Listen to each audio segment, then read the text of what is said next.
வணக்கம் நண்பர்களே. ஒரு அருமையான புத்தகத்தோடு உங்களை சந்திக்க வந்திருக்கிறேன். ஒரு நிமிஷம் யோசிச்சு பாருங்க. கற்பனை செய்ய முடியாத கொடூரங்களுக்கு மத்தியிலும் மனித மாண்பை இழக்காமல் வாழ்வதற்கான ஒரு காரணத்தை கண்டுபிடிக்க முடியுமா? மரணம் ஒவ்வொரு நொடியும் வாசலில் காத்து நிற்கும் போதும் ஒரு சின்ன நம்பிக்கையொளி மனதின் மூளையில் மின்னுமா? அட, இது ஏதோ சினிமா கதை இல்லைங்க. இது ஒரு மனிதனின் உண்மையான அனுபவம், ஒரு மனோதத்துவ நிபுணரின் ஆழமான ஆய்வு, கோடிக்கணக்கான மக்களுக்கு நம்பிக்கையூட்டிய ஒரு வாழ்வியல் பாடம். இன்று நாம் பார்க்க போகும் இந்த நூல் வெறும் ஒரு புத்தகம் மட்டுமல்ல, அது துன்பத்தின் சாம்பலில் இருந்து உயிர்த்தெழும் மனித ஆன்மாவின் சக்திக்கு ஒரு சாட்சியம், விரக்தியின் விளிம்பில் நிற்பவர்களுக்கு ஒரு கைவிளக்கு, என் வாழ்க்கைக்கு என்னதான் அர்த்தம் என்று குழம்பிக் கொண்டிருப்பவர்களுக்கு ஒரு தெளிவான வழிகாட்டி. டாக்டர் விக்டர் பிராங்கல் அவர்களின் வாழ்க்கையே புரட்டி போட்ட அனுபவங்களின் தொகுப்பும் அதிலிருந்து அவர் உருவாக்கிய ஒரு புதிய மனோதத்துவத்தின் பிறப்பும் தான் இந்த வாழ்வின் அர்த்தத்திற்கான மனிதனின் தேடல், மேன் சர்ச் ஃபார் மீனிங். வாங்க, இந்த ஆழமான ஆனால் அதே சமயம் நம்ம எல்லோருடைய வாழ்க்கையோடும் ஏதோ ஒரு விதத்தில் தொடர்பு படுத்திக் கொள்ளக்கூடிய இந்த அற்புத புத்தகத்தின் பக்கங்களுக்குள் ஒரு பயணம் மேற்கொள்வோம். முதலில் இந்த மாபெரும் நூலை நமக்கு தந்த டாக்டர் விக்டர் பிராங்கல் அவர்களை பற்றி சுருக்கமாக தெரிந்து கொள்ளலாம். இவர் ஆஸ்திரிய நாட்டை சேர்ந்த ஒரு புகழ்பெற்ற நரம்பியல் நிபுணர் மற்றும் மனநல மருத்துவர். இதைவிட ரொம்ப முக்கியமா, இவர் 2ஆம் உலக போரின் போது நாஜி வதை முகாம்களில் சிக்குண்டு தனது குடும்பத்தினர் அனைவரையும் இழந்து சொல்ல முடியாத துயரங்களையும் மனிதநேயமற்ற கொடூரங்களையும் நேரடியாக அனுபவித்தவர். ஆனால் அந்த நரகத்திலும் அவர் மனித மனதின் ஆற்றலையும் அர்த்தத்திற்கான அதன் தீராத தாகத்தையும் கண்டறிந்தார். அந்த அனுபவங்களின் அடிப்படையில் அவர் உருவாக்கிய மனோதத்துவ பிரிவுக்கு பெயர்தான் லோகோதெரபி. துன்பத்தின் உச்சத்தையும் மனித மனதின் உச்சத்தையும் ஒரு சேர அறிந்து ஒரு மேதை இவர். அதனால் அவர் சொல்லும் ஒவ்வொரு வார்த்தைக்கும் ஒரு தனி கணம் உண்டு, ஒரு ஆழமான உண்மை உண்டு. அறிமுகம். சில புத்தகங்கள் வெறும் கதைகளை சொல்லும், சில புத்தகங்கள் தகவல்களை தரும். ஆனால் மிக சில புத்தகங்கள் மட்டுமே நம் ஆன்மாவை தொடும், நம் சிந்தனையை உழுக்கும், நம் வாழ்க்கை பாதையையே மாற்றி அமைக்கும் சக்தி கொண்டவையாக இருக்கும். அப்படிப்பட்ட ஒரு தலைமுறைக்கு ஒரு முறை மட்டுமே பிறக்கும் ஒரு அரிய பொக்கிஷம்தான் டாக்டர் விக்டர் பிராங்கல் அவர்கள் தனது இரத்தத்தினாலும் கண்ணீரினாலும் அசைக்க முடியாத மனித நேயத்தினாலும் எழுதிய வாழ்வின் அர்த்தத்திற்கான மனிதனின் தேடல் என்ற இந்த புத்தகம். இது வெறும் ஒரு புத்தகம் அல்ல நண்பர்களே, இது ஒரு வாழ்க்கை. துன்பத்தின் உச்சகட்டத்திலும் மனித மாண்பின் உச்சத்தை எட்டிய ஒரு மனிதனின் வாழ்க்கை. யோசித்து பாருங்கள், 1946ஆம் ஆண்டு 2ஆம் உலக போரின் கொடூரமான வடுக்கள் ஆறுவதற்கு முன்பே மனித குலம் சந்தித்த மிக மோசமான இருண்ட காலத்தின் சாம்பலில் இருந்து இந்த நூல் வெளிவருகிறது. அன்றிலிருந்து இன்று வரை, இந்த நிமிடம் வரை உலகெங்கிலும் கோடிக்கணக்கான பிரதிகள் விற்பனையாகி எண்ணவே முடியாத அத்தனை மொழிகளில் மொழிபெயர்க்கப்பட்டு மனித குலத்தின் மிக முக்கியமான, மிக செல்வாக்கு மிக்க புத்தகங்களில் ஒன்றாக இது வானுயர நிற்கிறது என்றால் அதன் காரணம் என்னவாக இருக்கும்? வெறும் ஒரு வதை முகாமின் கதை என்பதனாலா? இல்லை, மனித ஆன்மாவின் அழியாத சக்திக்கும் அர்த்தத்திற்கான அவனது தீராத தாகத்திற்கும் இது ஒரு உயிர்ப்புள்ள சான்றாக நிற்பதனால்தான். ஒரு விஷயத்தை நாம் தெளிவாக புரிந்து கொள்ள வேண்டும். இந்த புத்தகம் வெறும் ஒரு சுயசரிதை மட்டுமல்ல. அதாவது டாக்டர் பிராங்கல் நாஜிவதை முகாம்களில் பட்ட கஷ்டங்களை, அனுபவித்த கொடுமைகளை, சந்தித்த மனிதர்களை பற்றி மட்டும் பேசும் ஒரு நினைவு குறிப்பு மட்டுமல்ல. அதே சமயம் இது வெறும் ஒரு உலர்வான மனோதத்துவ நூல் கூட அல்ல.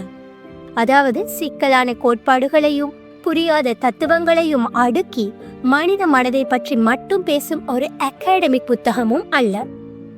இவை இரண்டுக்கும் மேலாக இந்த 2 பரிமாணங்களையும் அற்புதமாக இணைத்து மனித வாழ்வின் மிக மிக அடிப்படையான கேள்வியை, அதாவது வாழ்க்கையின் அர்த்தம் என்ன என்ற கேள்வியை மையமாக வைத்து ஒரு ஆழமான தியானமாக, ஒரு உணர்வு பூர்வமான தேடலாக இந்த புத்தகம் விரிகிறது. இது அறிவுக்கு விருந்து, மனதுக்கு மருந்து, ஆன்மாவுக்கு வழிகாட்டி.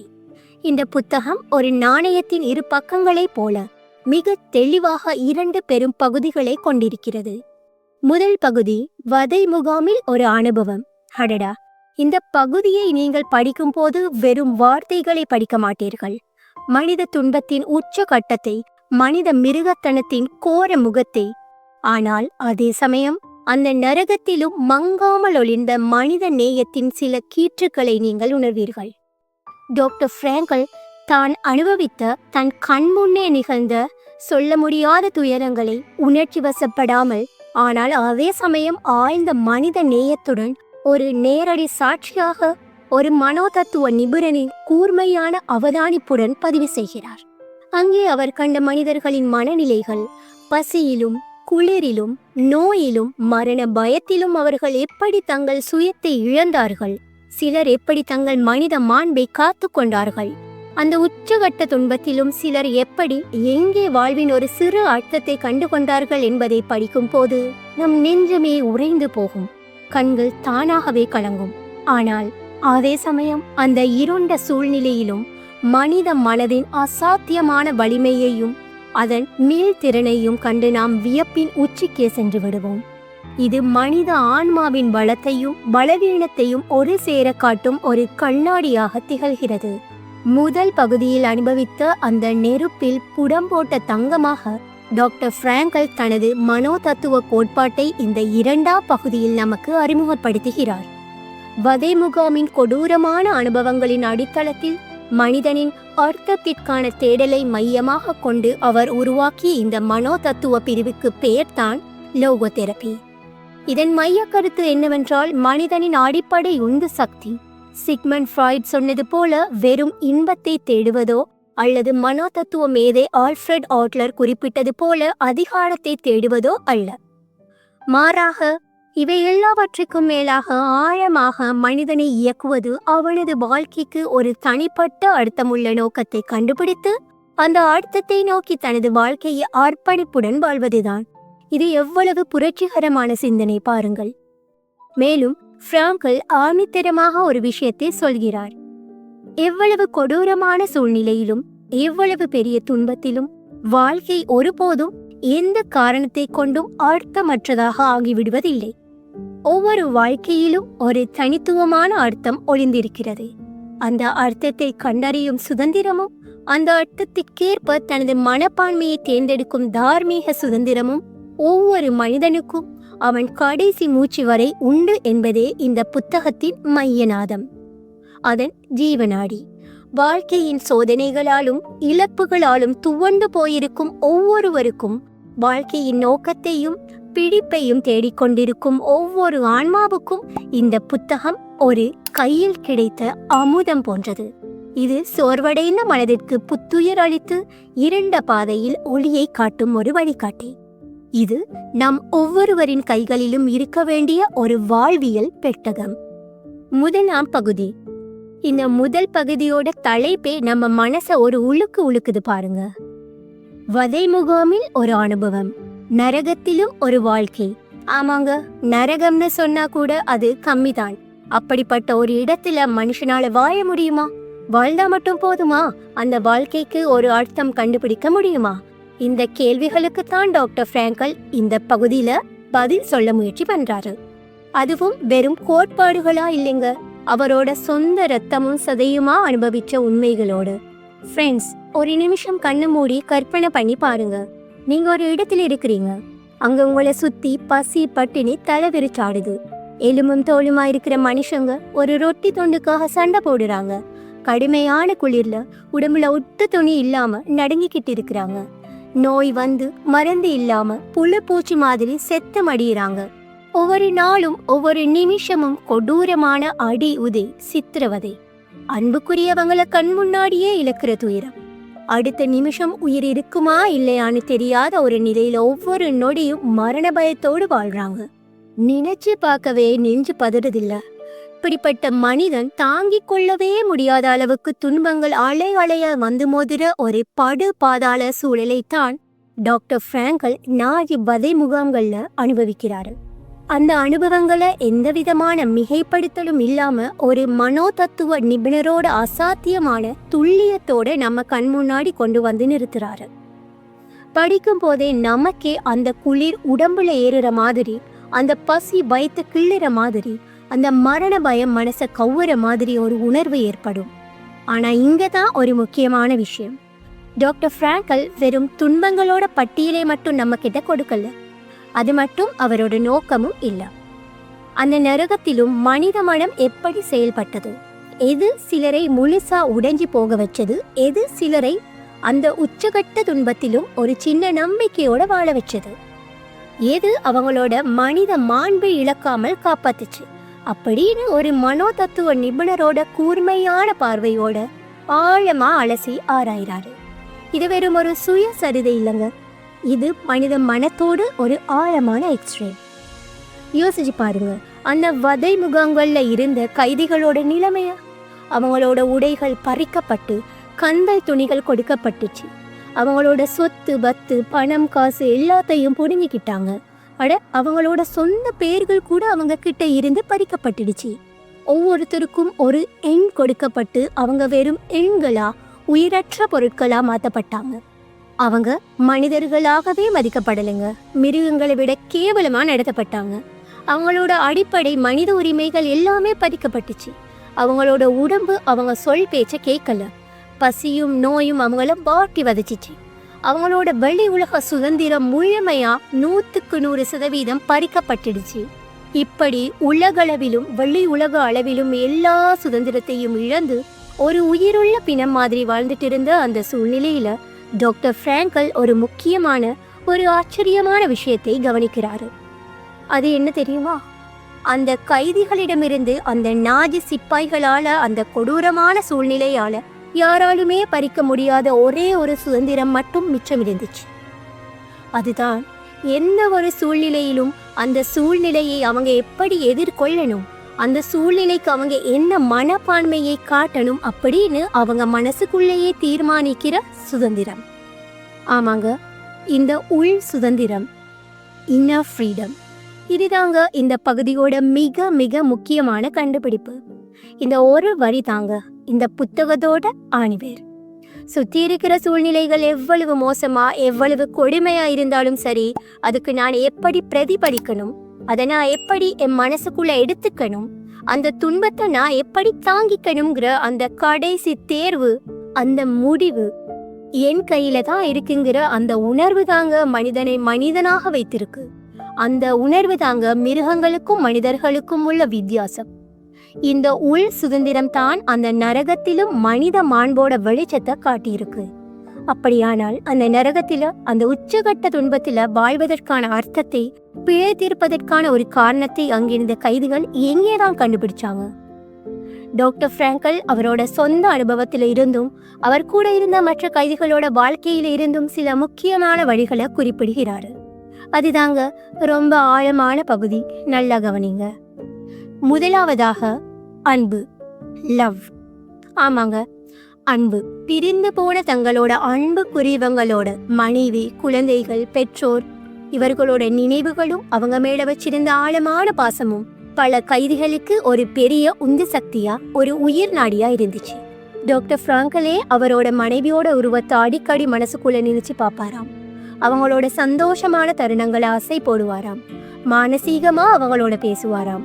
இந்த நினைவுகள் அந்த கொடூரமான யதார்த்தத்திலிருந்து ஒரு சின்ன ஆறுதலையும் மனசுக்குள்ள ஒரு பெரிய பலத்தையும் கொடுத்திருக்கு.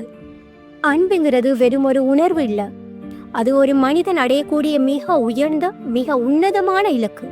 அது துன்பத்தையும் தாண்டி நிலைச்சு நிற்கக்கூடிய ஒரு சக்தி அப்படின்னு அவர் உணர்றாரு. ரெண்டாவதா, எதிர்கால நோக்கம் அல்லது பொறுப்பு. சும்மா உயிர் வாழ்வதில் அர்த்தம் இல்லைங்க. வாழ்றதுக்கு ஒரு காரணம் வேணும். முடிக்கப்பட வேண்டிய ஒரு வேலையோ, இல்லை நமக்காக காத்திருக்கிற ஒரு அன்புக்குரிய நபரோ, இல்லை நாம இந்த உலகத்துக்கு செய்ய வேண்டிய ஒரு கடமையோ, அப்படி ஏதாவது ஒரு எதிர்கால நோக்கம் மனசுல இருந்தா எவ்வளவு பெரிய கஷ்டத்தையும் தாங்கிக்கிற சக்தி வந்துடும். டாக்டர் பிராங்கலுக்கு அவர் ஜெயிலுக்கு வர்றதுக்கு முன்னாடி எழுதி அப்புறம் தொலைஞ்சு போன அவரோட மனோ தத்துவ ஆய்வு கட்டுரையே எப்படியாவது மறுபடியும் எழுதி முடிக்கணுங்கிற அந்த ஆசை, அந்த பொறுப்பு ஒரு பெரிய உந்துதலா இருந்துச்சு. நான் எதற்காக வாழ வேண்டும் அப்படிங்கிற கேள்விக்கு ஒரு பதில் கிடைச்சிட்டா நான் எப்படி வாழ்வது அப்படிங்கிற சவாலை எதிர்கொள்றதுக்கான மன வலிமை தானா வந்துடும். மூணாவதா, உள் வாழ்க்கை மற்றும் ஆன்மீகம். வெளியுலகம் முழுக்க இருளும் கொடூரமும் சூழ்ந்திருந்தாலும் சில கைதிகள் தங்களோட உள் உலகத்தில ஒரு தனி அழகையும் அமைதியையும் உருவாக்கி கொண்டார்கள். இயற்கையோட ஒரு சின்ன துணுக்கில் ஒரு மரம், ஒரு பூ, தூரத்துல தெரியிற ஒரு மலை, ஒரு சூரிய அஸ்தமனம் இதை ரசிக்கிறது. ஒரு பழைய நகைச்சுவையை நினைச்சு மனசுக்குள்ளேயே சிரிக்கிறது.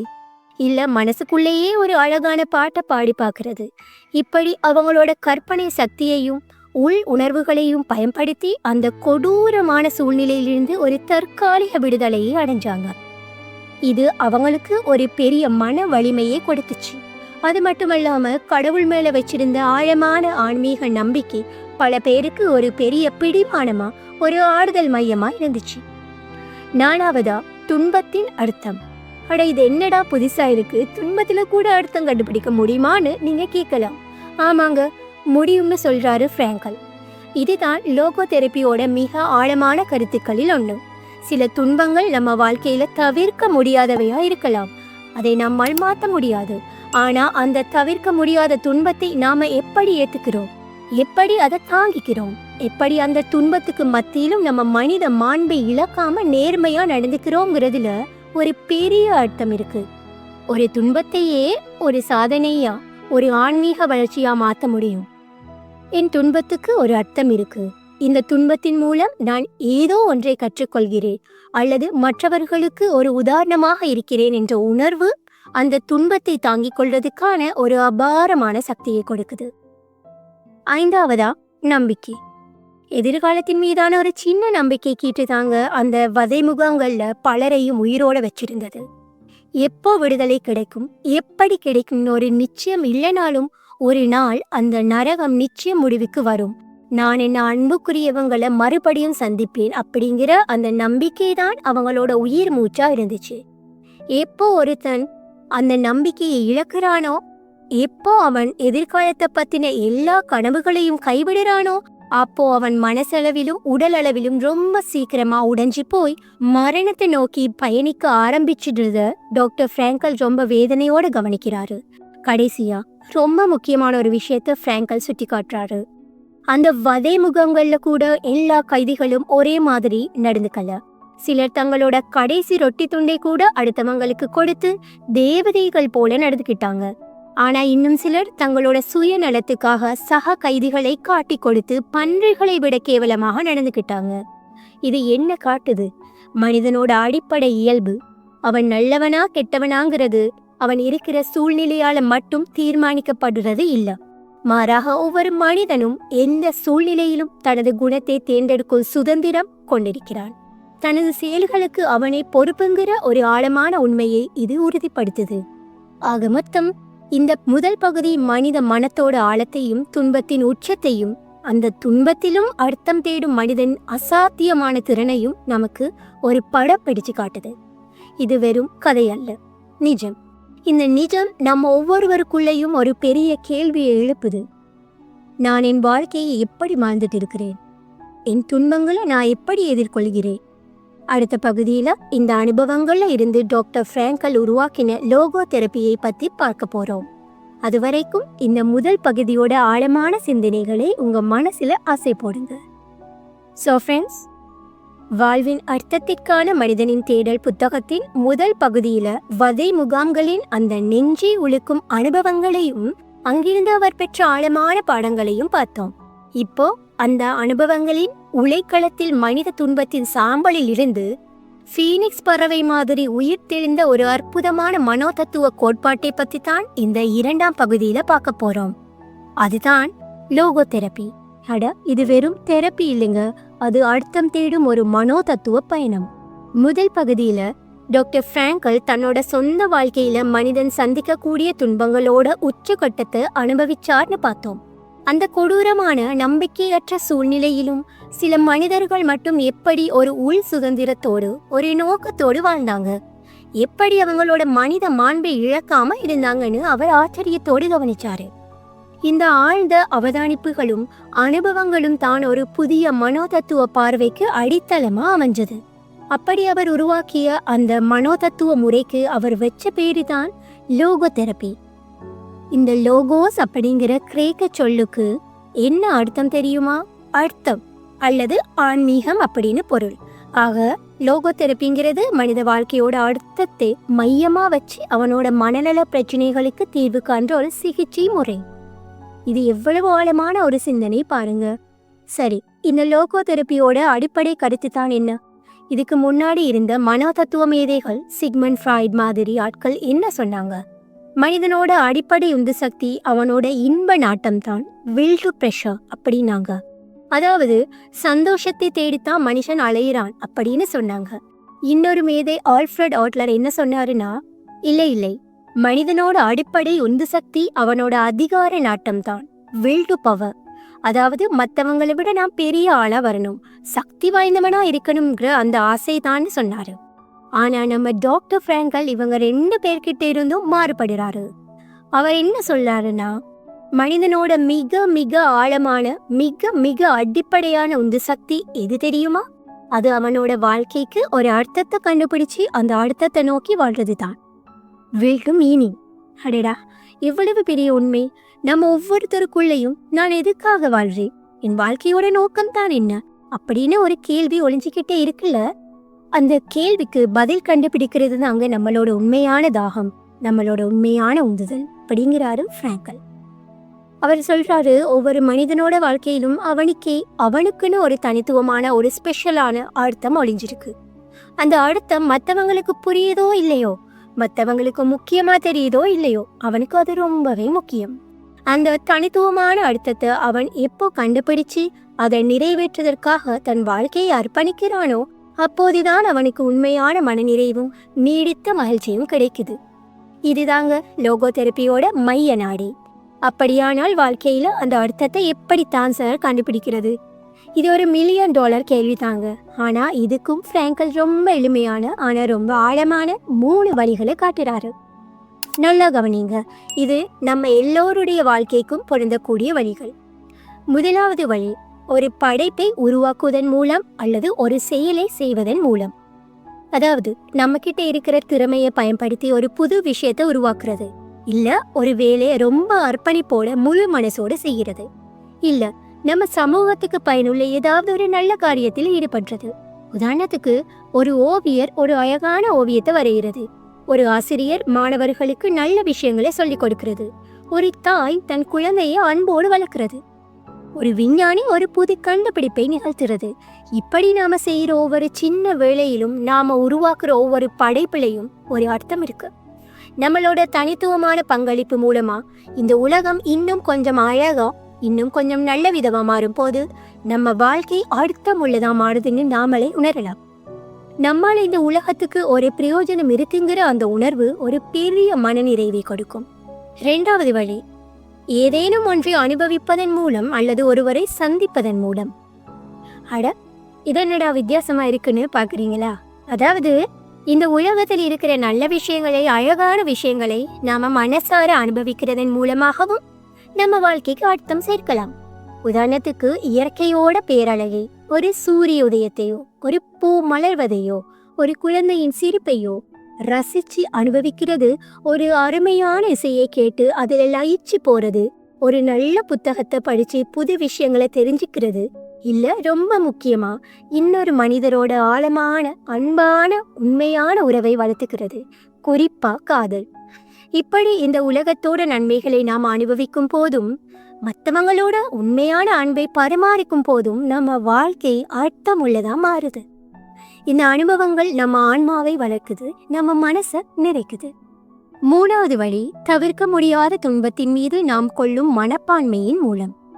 நண்பர்களே, இதுதாங்க ஃப்ராங்கல் சொல்ற வழிகள்லேயே ரொம்ப ரொம்ப சக்தி வாய்ந்தது, ரொம்ப ஆழமானது, ஒருவேளை புரிஞ்சுக்கிறதுக்கு கொஞ்சம் கடினமானது கூட.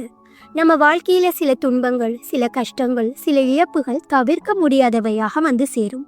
இது நோயாக இருக்கலாம், அன்புக்குரியவங்களோட பிரிவாக இருக்கலாம், ஏன் மரணமாக கூட இருக்கலாம்.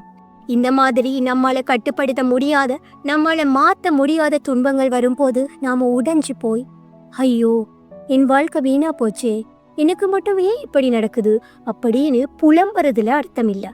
அதுக்கு பதிலா அந்த துன்பத்தை நாம எப்படி எதிர்கொள்கிறோம், எப்படி அதை தாங்கிக் கொள்கிறோம், அந்த துன்பத்தின் மத்தியிலும் நம்ம மனித மாண்பை, நம்ம குண நலங்களை எப்படி இழக்காம நடந்துக்கிறோம் அந்த துன்பத்துல இருந்து நாம என்ன பாடம் கத்துக்கிறோம் அப்படிங்கிறதுன்னு தான் ஒரு பெரிய அர்த்தம் ஒளிஞ்சிருக்கு. நம்ம மனப்பான்மையை தேர்ந்தெடுக்கிற அந்த சக்தி நம்ம கிட்ட இருக்கு. அதை பயன்படுத்தி ஒரு பெரிய துன்பியல் நிகழ்வை கூட ஒரு தனிப்பட்ட வெற்றியா, ஒரு ஆன்மீக வளர்ச்சியா, ஒரு மனித மாண்போடு வெளிப்பாடா நம்மால மாற்ற முடியும். இதுதாங்க மனிதனோட அசாத்தியமான சக்தி. வதை முகங்கள்ல பிராங்கல் பார்த்த பல ஹீரோக்கள் இப்படித்தான் வாழ்ந்தாங்க. சரி, ஒருவேளை ஒரு மனுஷனுக்கு இந்த அர்த்தத்திற்கான நாட்டம் தடைப்பட்டா என்ன நடக்கும்? அவன் வாழ்க்கையில எந்த அர்த்தத்தையும் கண்டுபிடிக்க முடியாம போனா என்ன ஆகும்? அப்போ அவன் இருத்தலியல் வெறுமை, எக்ஸிஸ்டென்ஷியல் வெக்யூம் அப்படிங்கிற ஒரு மோசமான நிலைக்கு தள்ளப்படுகிறான். அவனுக்கு வாழ்க்கையில ஒரு பிடிப்பே இல்லாம போயிடும். எது செஞ்சாலும் ஒரு சலிப்பு, ஒரு அக்கறையின்மை, மனசுக்குள்ள ஒரு பெரிய வெற்றிடம் உருவாகிடும். இதோட விளைவு என்ன தெரியுமா? மனச்சோர்வு, தேவையில்லாத ஆக்ரோஷம், வன்முறை, போதைக்கு அடிமையாதல், ஏன் தற்கொலை எண்ணங்கள் கூட வரலாம். இப்படி வாழ்க்கையோட அர்த்தமின்மையால வர மனநோய்களுக்கு பிராங்கல் நோஜெனிக் நியூரோசிஸ் அப்படின்னு பேரு வைக்கிறாரு.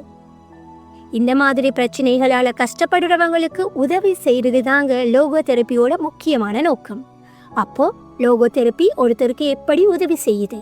அது ஒன்றும் உன் வாழ்க்கையோட அர்த்தம் இதுதான் பாரு அப்படின்னு ஒரு ரெடிமேட் பதிலை எடுத்து கையில கொடுக்கறது இல்லைங்க. ஏன்னா ஒவ்வொருத்தரோட வாழ்க்கைக்கும் அர்த்தம்ங்கிறது ரொம்ப தனித்துவமானது, ரொம்ப ஸ்பெஷலானது. அது அவங்களுக்குள்ள இருந்து தான் வரணும். லோகோ தெரப்பி என்ன பண்ணதுன்னா, ஒவ்வொரு தனிநபரும் அவங்களோட சொந்த வாழ்க்கையில, அவங்களோட சொந்த சூழ்நிலையில அவங்களுக்கான அந்த தனித்துவமான அர்த்தத்தை தாங்களே கண்டுபிடிக்கிறதுக்கு உதவி செய்யுது. அதுக்கு வழிகாட்டுது. அவ்வளவுதான். அந்த அர்த்தம் ஒவ்வொருத்தருக்கும் வேற வேற மாதிரி இருக்கலாம். அது காலத்துக்கு ஏற்ற மாதிரி மாறவும் செய்யலாம். ஆனா அந்த அர்த்தத்தை கண்டுபிடிக்கிற பொறுப்பு நம்ம ஒவ்வொருத்தருக்கிட்டையும் இருக்கிறத லோகோ தெரப்பி நமக்கு உணர்த்துது. ஸோ ஃப்ரெண்ட்ஸ், இந்த லோகோ தெரப்பிங்கிறது வெறும் ஒரு மனோதத்துவ கோட்பாடு இல்லைங்க. இது ஒரு வாழ்க்கை முறை. நம்ம ஒவ்வொரு நாளையும் அர்த்தம் உள்ளதா மாத்துறதுக்கான ஒரு வழிகாட்டி. அடுத்ததா இந்த புத்தகத்தோட முடிவுரையில பிராங்கல் நமக்கு என்ன இறுதி செய்தியை சொல்றாருன்னு பார்க்கலாம். அது வரைக்கும் உங்க வாழ்க்கையோட அர்த்தத்தை பத்தி கொஞ்சம் யோசிச்சு பாருங்க. ஒரு நீண்ட ஆழமான, சில நேரங்களில் மனதை உலுக்கிய, ஆனால் முடிவில் ஒரு பெரிய நம்பிக்கையையும் தெளிவையும் கொடுத்த ஒரு அற்புதமான பயணத்தின் இறுதி கட்டத்துக்கு வந்துட்டோம். டாக்டர் விக்டர் பிராங்கலின் வாழ்வின் அர்த்தத்திற்கான மனிதனின் தேடல் என்ற இந்த புத்தகத்தின் முடிவுரைக்கு இப்போது வந்திருக்கிறோம். இந்த முடிவுரை இருக்கே, இது வெறும் ஒரு புத்தகத்தோடு முடிவில்லைங்க. இது நம்ம ஒவ்வொருத்தரோட வாழ்க்கையிலும் ஒரு புதிய அர்த்தமுள்ள அத்தியாயத்தை தொடங்குறதுக்கான ஒரு சக்தி வாய்ந்த அழைப்பு.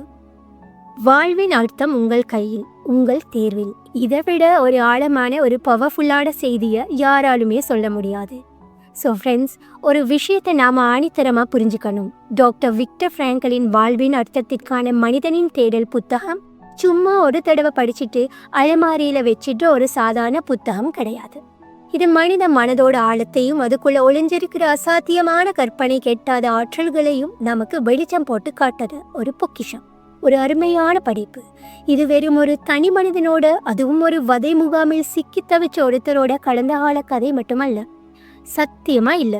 இது நிகழ்காலத்துக்கும் எதிர்காலத்துக்கும், ஏன் இந்த மனிதகுலம் இருக்கிற வரைக்குமே பொருந்தக்கூடிய ஒரு காலத்தால் அழியாத வாழ்வியல் தத்துவம். இது நம்ம ஒவ்வொருத்தரோட வாழ்க்கையோடும் ஏதோ ஒரு விதத்துல பேசக்கூடிய ஒரு உலக பொதுமறை மாதிரி. இந்த புத்தகம் ரொம்ப அழுத்தமா, ரொம்ப ஆணித்தரமா நம்ம மனசுல பதிய வைக்கிற மிக மிக முக்கியமான செய்தி என்ன தெரியுமா? நம்ம சுத்தி இருக்கிற சூழ்நிலைகள் எவ்வளவு மோசமா இருந்தாலும் சரி, வாழ்க்கை எவ்வளவு கொடூரமான முகத்தை காட்டினாலும் சரி, நம்ம வாழ்க்கை ஒருபோதும் எந்த காரணத்தை கொண்டு அர்த்தமற்றதாக மாறிடுவதில்லை. அடடா, என்ன ஒரு நம்பிக்கையான வார்த்தைகள்! அதாவது வாழ்க்கைங்கிறது எப்பவுமே ஒரு அர்த்தத்தோடு தான் இருக்கு. அந்த அர்த்தம் என்னங்கிறது தான் கேள்வி.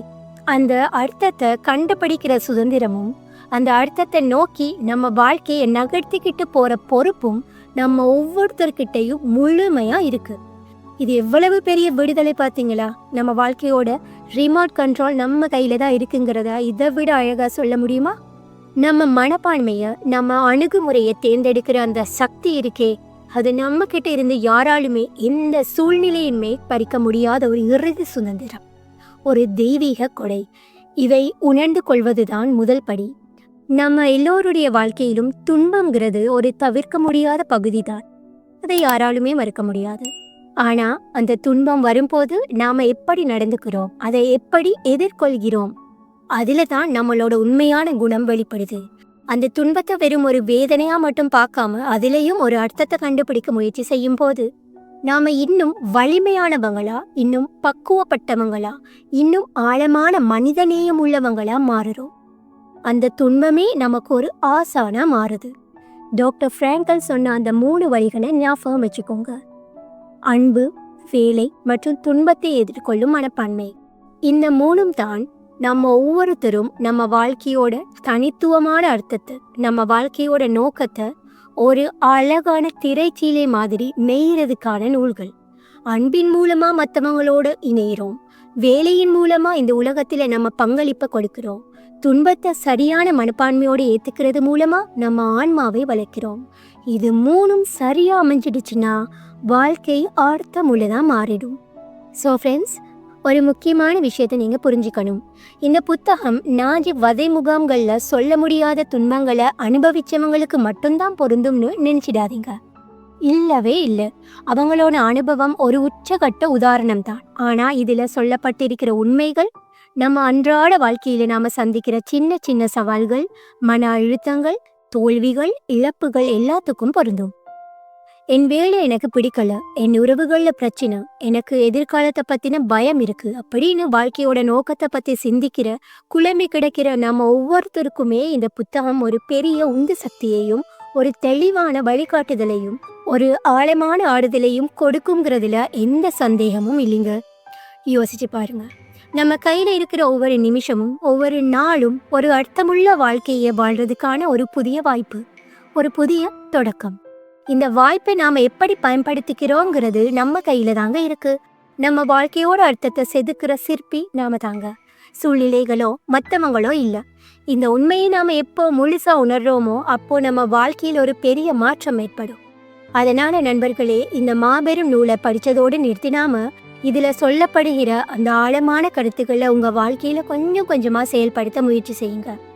உங்கள் வாழ்க்கையோட தனித்துவமான அர்த்தத்தை நீங்கள் தேட ஆரம்பிங்க. அந்த தேடல் நிச்சயம் உங்களை ஒரு நிறைவான, ஒரு சந்தோஷமான, ஒரு அர்த்தமுள்ள வாழ்க்கையை நோக்கி வழிநடத்துங்கிறதுல எனக்கு முழு நம்பிக்கை இருக்கு. இந்த அற்புதமான பயணத்தில் உங்கள் கூட இருந்த எனக்கும் ரொம்பவே மகிழ்ச்சி. உங்கள் எல்லோருடைய வாழ்க்கையும் அர்த்தமுள்ளதாக அமைய என் மனமார்ந்த வாழ்த்துக்கள்.